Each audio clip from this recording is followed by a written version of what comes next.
Welcome students.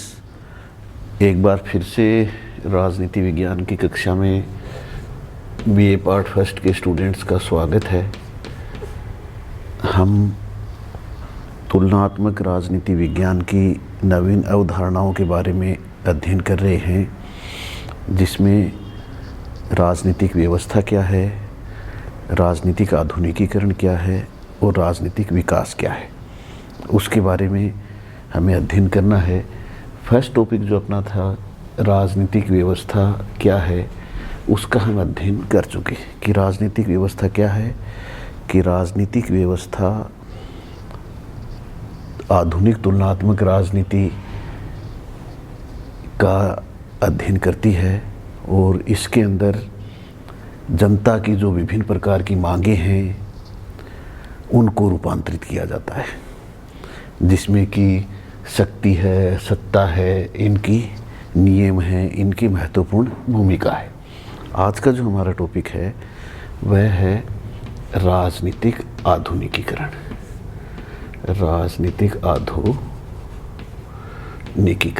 कि राजनीतिक आधुनिकीकरण क्या है,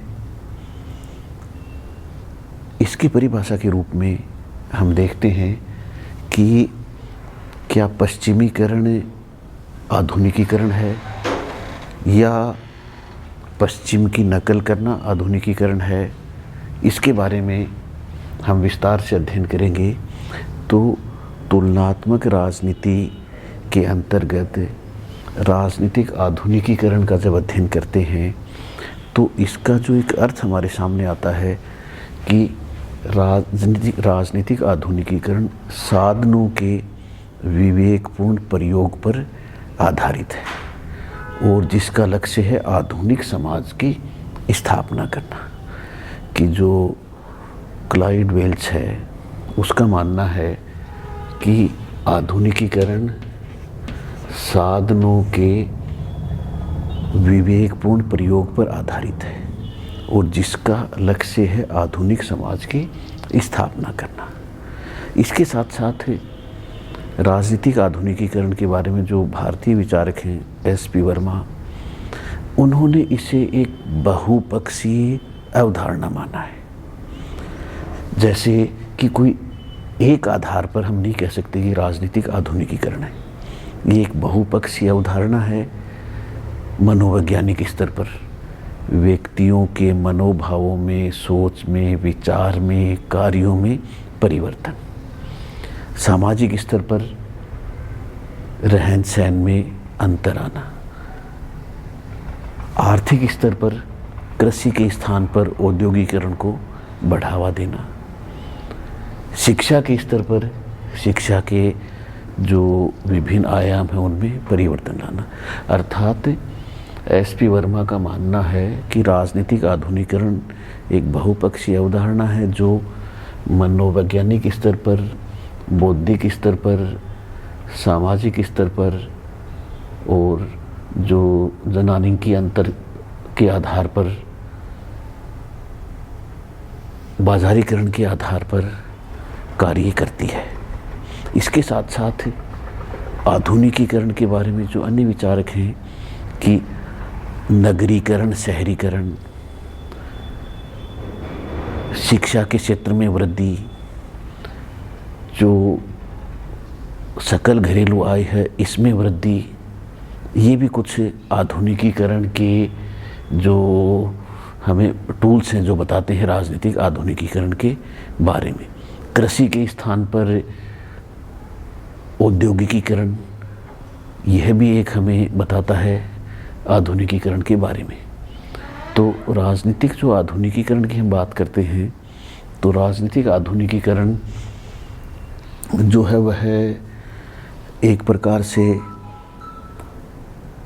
लोगों की अवधारणाओं में परिवर्तन आना है।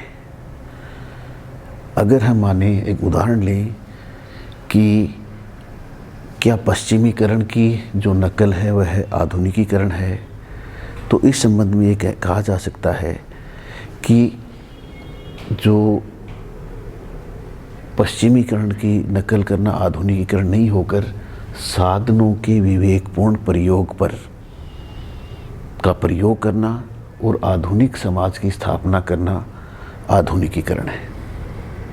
क्योंकि जितने भी जो एडवर्ड सील्स है उसने कहा है कि राजनीतिक आधुनिकीकरण पश्चिम से मुक्ति है, अर्थात जो द्वितीय विश्व युद्ध के पश्चात या 20वीं सदी का जो दूसरा दशक था, दूसरा जो हाफ था, उसमें एशिया, अफ्रीका, लैटिन अमेरिका के बहुत सारे राष्ट्र स्वाधीन हुए और इस स्वाधीनता के पश्चात वे एक नए रास्ते पर विकास करना चाह रहे हैं। तो इस नए रास्ते पर विकास करने के लिए उन्हें पश्चिम के द्वारा दिखाया गया रास्ता जो है, क्या वह आधुनिकीकरण है? तो वे क्योंकि पश्चिम की जो यूरोपियन देश हैं उनकी वे नकल नहीं करना चाहते, क्योंकि उनका शासन उनके ऊपर कई वर्षों तक रहा था। तो वे अपने परंपरागत जो पद्धतियां हैं उनको भी छोड़ना चाहते हैं और आधुनिक भी नहीं बन पा रहे हैं। तो वे क्या एक संक्रमण की स्थिति में हैं। तो इस संक्रमण की स्थिति में क्या और पश्चिम से मुक्ति की उनकी चाह है। इसलिए एडवर्ड सील्स जो है वह आधुनिकीकरण को नवोदित जो राष्ट्र हैं उनकी पश्चिम से मुक्ति की अवधारणा भी मानता है। इसके साथ साथ राजनीतिक आधुनिकीकरण के बारे में यह भी कहा गया है कि लोकतंत्र कोई पैमाना नहीं है आधुनिकीकरण का, कि जो राष्ट्र या जहाँ लोकतंत्र विद्यमान होगा वही आधुनिक होगा या आधुनिकीकरण कर रहा होगा। अनेक ऐसे राष्ट्र हैं जैसे चीन है या टर्की है या सोवियत रशिया था, इन्होंने लोकतंत्र के बिना भी आधुनिकीकरण किया, आधुनिक विकास किया। तो इसलिए लोकतंत्र का होना, शिक्षा का उच्चतम स्तर होना, यह भी राजनीतिक आधुनिकीकरण की कोई उसका पैमाना नहीं है। इसलिए राजनीतिक आधुनिकीकरण के बारे में जो विभिन्न विद्वान हैं, क्लाउड वेल्च है या एसपी वर्मा है, लुसियन पाई है, सील्स है, इन सब का जो दृष्टिकोण है वह यही है कि जो राजनीतिक आधुनिकीकरण है ये स्वयं एक राष्ट्र के द्वारा, व्यक्तियों के द्वारा अपनी सोच में परिवर्तन लाना और आगे की ओर उन्मुख होना राजनीतिक आधुनिकीकरण है। राजनीतिक आधुनिकीकरण क्या सदैव आगे की ओर उन्मुख होना है, अच्छी चीज़ों को ग्रहण करना है। राजनीतिक आधुनिकीकरण के द्वारा जो परंपरागत सोच है या परंपरागत पद्धति है उसे छोड़ना होगा और उसको छोड़ के उसके स्थान पर नवीन विचार और नवीन पद्धतियां हैं उनको ग्रहण करना होगा।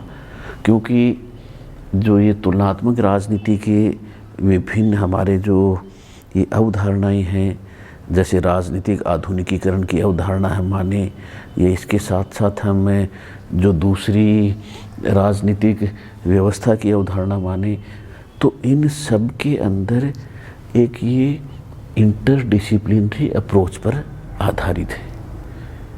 अब जो कि इसके विशेषताएं क्या हो राजनीतिक आधुनिकीकरण की, तो राजनीतिक आधुनिकीकरण की विशेषताओं के अंतर्गत की पहली विशेषता तो हमारी क्या है कि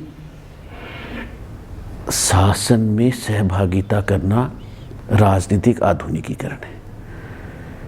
कि अब तक क्या था कि जो शासन का जो प्रकार था वह परंपरागत था और परंपरागत पद्धति के आधार पर एक व्यक्ति का शासन था या एक ही प्रकार की पद्धति के आधार पर शासन था, इस प्रकार का था। लेकिन अब क्या हुआ कि शासन पद्धति में राजनीतिक सहभागिता में वृद्धि, कि जनता का ज़्यादा से ज़्यादा राजनीतिक सहभागिता में वृद्धि। दूसरा कि व्यापकता ब्यूरोक्रेसी की। तो ब्यूरोक्रेसी, नौकरशाही की व्यापकता का अर्थ ये नहीं है कि केवल उसका विस्तार हो। ब्यूरोक्रेसी में, नौकरशाही में प्रत्येक वर्ग का प्रतिनिधित्व हो, यह आधुनिकीकरण है। इसके अलावा जो हम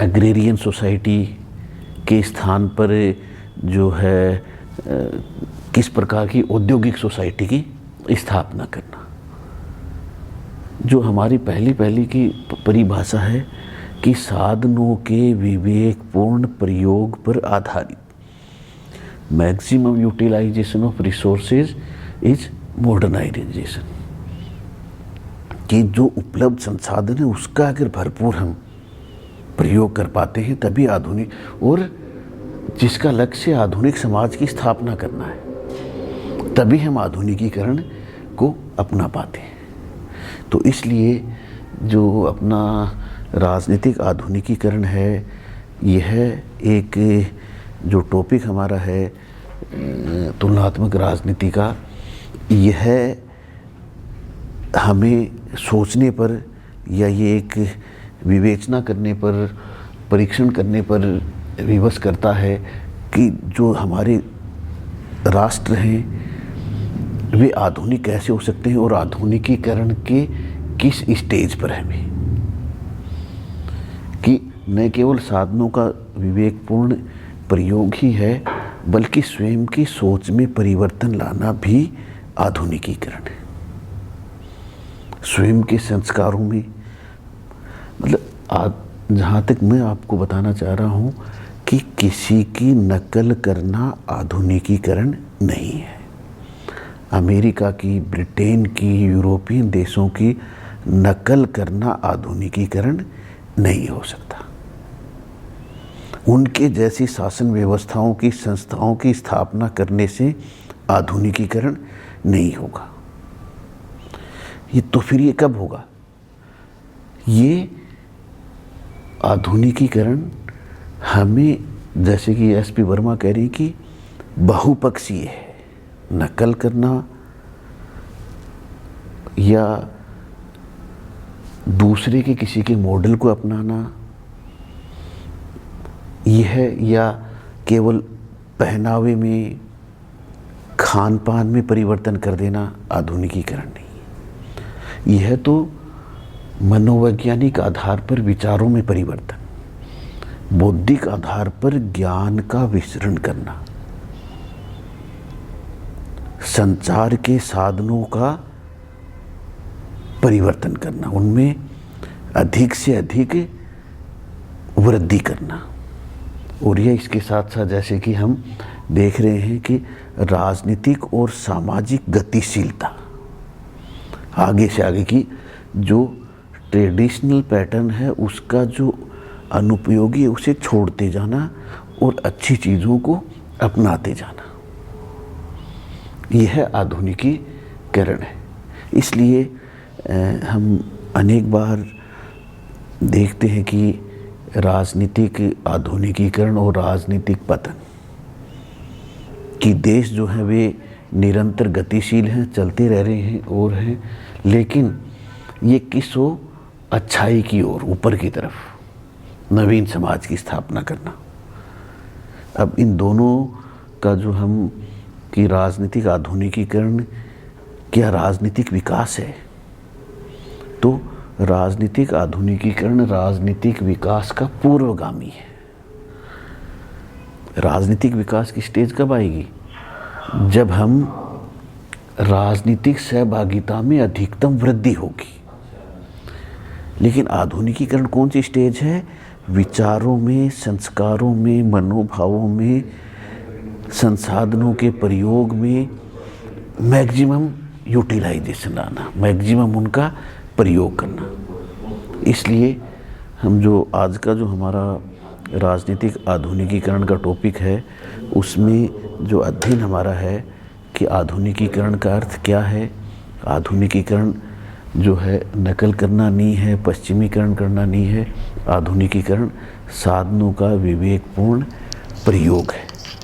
तो आज आपके लिए केवल इतना ही है। कल की जो हमारी क्लास है इसका कॉन्क्लूडिंग पार्ट है, उस कॉन्क्लूडिंग पार्ट में हम लोग इसका सेकंड जो करेंगे। तब तक धन्यवाद, थैंक यू।